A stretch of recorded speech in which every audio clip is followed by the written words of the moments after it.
PM परिणाम योजना केंद्र सरकार की एक महत्वाकांक्षी स्कीम है जिसका उद्देश्य सरकार पर सब्सिडी का बोझ कम करने के साथ खेती में रासायनिक उर्वरकों की जगह वैकल्पिक उर्वरकों की बढ़ावा देगा, जिसमें सरकार के जैविक खेती से पैदावार होने वाली उत्पादों में मार्केटिंग पर भी जोर देगी, जिससे किसानों को जिसका सीधा लाभ मिलेगा। केंद्र सरकार की ओर से हाल ही में हुई कैबिनेट बैठक में पीएम परिणाम योजना सरकार ने मंजूरी दे दी है, जिसका योजना के जरिए सरकार की कोशिश किसानों को रासायनिक उर्वरकों की जगह वैकल्पिक उर्वरकों में उपयोग के लिए प्रोत्साहित करना है, जिसके लिए सरकार अगले 3 सालों में किसानों को 3,70,000 करोड़ रुपए खर्च करेगी। जहां जानकारी देते हुए कृषि अधिकारी ने बताया, डीएपी है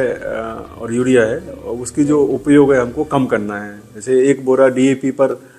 1,650 रुपये की सब्सिडी सरकार देती है, इसी तरह से यूरिया पर भी 1,750 रुपये की सब्सिडी एक बोरे पे देती है। तो इस सब्सिडी जो जा रही है और जो हमारी भूमि में जो ऑर्गेनिक कार्बन है 0.8% जो रहना चाहिए वो घटकर अब जो है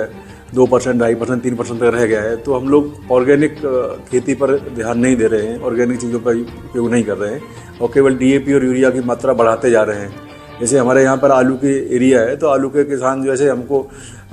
मैक्सिमम 20 किलो पर बीघा ही डीएपी डालनी चाहिए आलू में, लेकिन किसान जो है 40 किलो से और 1 कट्टे तक डालता है। तो उसको हमारा इस योजना के माध्यम से ये संदेश किसानों को है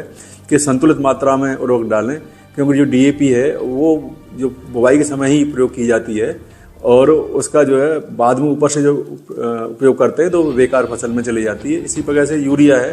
तो यूरिया के और डीएपी दोनों के लिए ही नैनो यूरिया और नैनो डीएपी हमारे पास आया हुआ है, मतलब जनपद में। और इसके लिए जो विकसित भारत यात्रा चल रही है इसमें ड्रोन भी भारत सरकार मतलब सरकार के द्वारा भेजे गए हैं, तो इसका प्रदर्शन के लिए कि किस तरह से इसको जो है प्रयोग किया जाए। तो ड्रोन के माध्यम से भी हम लोग इसका प्रचार प्रसार कर रहे हैं कि डीएपी और यूरिया की